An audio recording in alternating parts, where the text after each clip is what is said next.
Bismillahirrahmanirrahim. Assalamualaikum warahmatullahi wabarakatuh.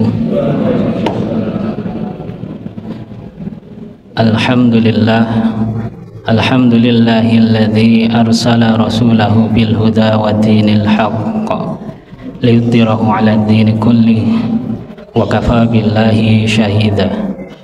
Asyhadu an la ilaha illallah wahdahu la syarika lah wa asyhadu anna Muhammadan abduhu wa rasuluhu la nabiyya ba'dah. Allahumma shalli wa sallim wa barik ala Muhammadin wa ala alihi wa sahbihi wa man tabi'ahum bil ihsanin ila yaumiddin. Jamaah salat Isya dan Qiyamul Ramadan Masjid Al-Ikhlas yang dirahmati oleh Allah Subhanahu wa Ta'ala,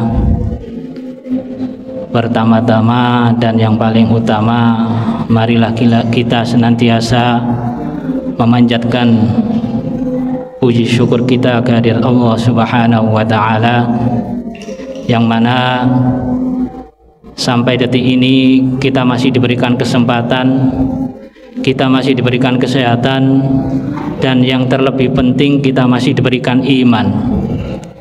Karena sempat tanpa iman belum tentu kita mau hadir di rumah Allah ini. Begitu juga dengan kesehatan. Kesehatan tanpa iman, mungkin kita lebih mementingkan sehat itu sendiri, tapi bukan untuk beribadah kepada Allah Subhanahu wa Ta'ala. Oleh sebab itu, ketiga-tiganya sangat berkaitan.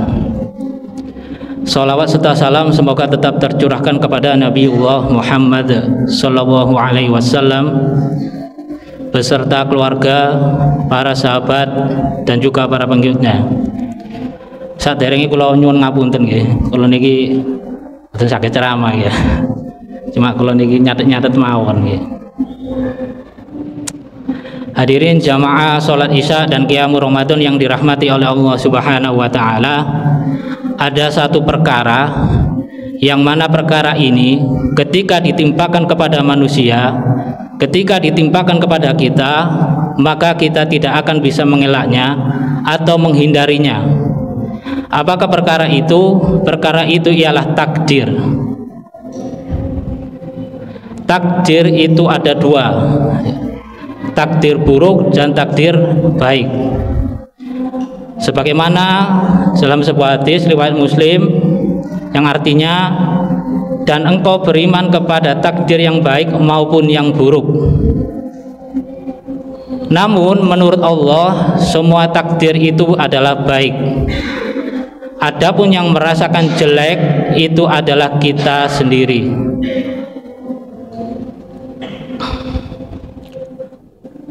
Allah sama sekali tidak berbuat jelek, dan takdir Allah itu tidaklah kejam. Mungkin ada yang sinetron itu ya, begitu. Kemudian Rasulullah SAW bersabda dari Anas bin Malik radhiyallahu anhu, Rasulullah SAW bersabda, aku begitu takjub kepada seorang mukmin, sesungguhnya Allah tidaklah mentakdirkan sesuatu untuk seorang mukmin melainkan pasti itulah yang terbaik untuknya. Hadis riwayat Ahmad. Kemudian Syekh Ibnu Utsaimin berkata, takdir itu tidak ada yang buruk. Yang buruk hanya pada yang ditakdirkan manusia atau makhluk yang merasakan kejelekannya. Jadi takdir itu semuanya adalah baik. Yang berprasangka buruk itu adalah manusianya sendiri. Takdir dilihat dari perbuatan Allah, semua takdir itu adalah baik. Sebagaimana disebutkan dalam sebuah hadis, kejelekan tidak disandarkan kepadamu, kepada Allah. Jadi takdir Allah itu selamanya tidak ada yang jelek. Karena ketetapan takdir itu ada karena rahmat dan hikmah. Kejelekan murni itu hanya muncul dari perilaku kejelekan sedangkan Allah itu hanya berbuat baik saja selama-lamanya. Ini Syarah Al-Arba'in Nawawi. Kemudian ada pertanyaan, mengapa Allah mentakdirkan jelek? Ya, ini banyak hikmah. Di antaranya adalah agar kebaikan dapat dikenal. Artinya apa? Artinya ketika Allah memberikan kita takdir baik, bahwasanya Allah itu pernah mentakdirkan kita baik. Yang kedua, supaya manusia menyandarkan diri kepada Allah, bukan yang lain, ya. Yang ketiga, supaya manusia itu bertobat kepadanya setelah ia berbuat dosa. Yang keempat, banyak meminta perlindungan pada Allah dan keburukan dengan berzikir dan berdoa, bukan meminta perlindungan dari yang lain, ya. Saya itu heran ketika ada orang, ya,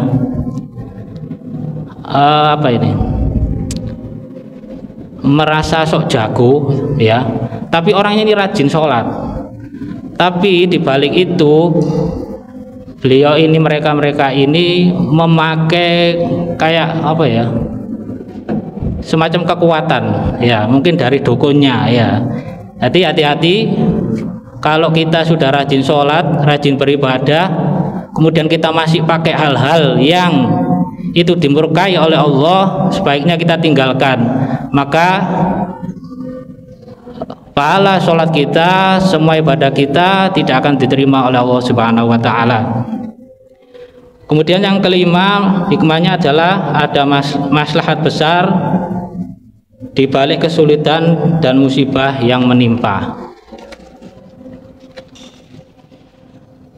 Kemudian kata Allah Subhanahu wa Ta'ala, bisa jadi yang jelek itu baik untuk kita, sebagaimana yang difirmankan dalam surat Al-Baqarah ayat 216, A'udzubillahi minasyaitonirrajim, kutiba alaikumul qitalu wa huwa kurtul lakum wa asa an takrahu syai'aw wa huwa khairul lakum wa asa an tuhibbu syai'aw wa huwa syarrul lakum wallahu ya'lamu wa antum la ta'lamun. Yang artinya, diwajibkan atas kamu berperang padahal itu tidak menyenangkan bagimu, tetapi boleh jadi kamu tidak menyenangi sesuatu padahal itu baik bagimu, dan boleh jadi kamu menyukai sesuatu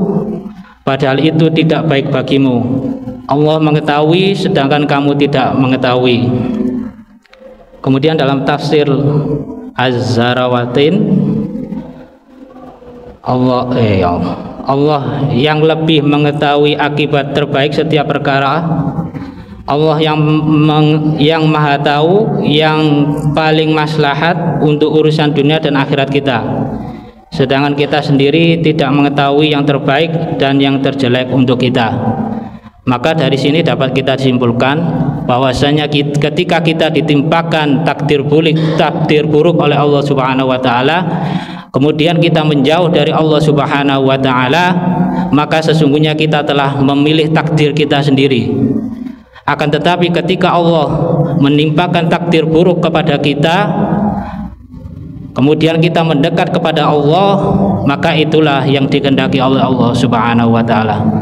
Mungkin itu yang bisa saya sampaikan, kurang lebihnya mohon maaf. Kebenaran hanya milik Allah, kekurangan ada pada saya.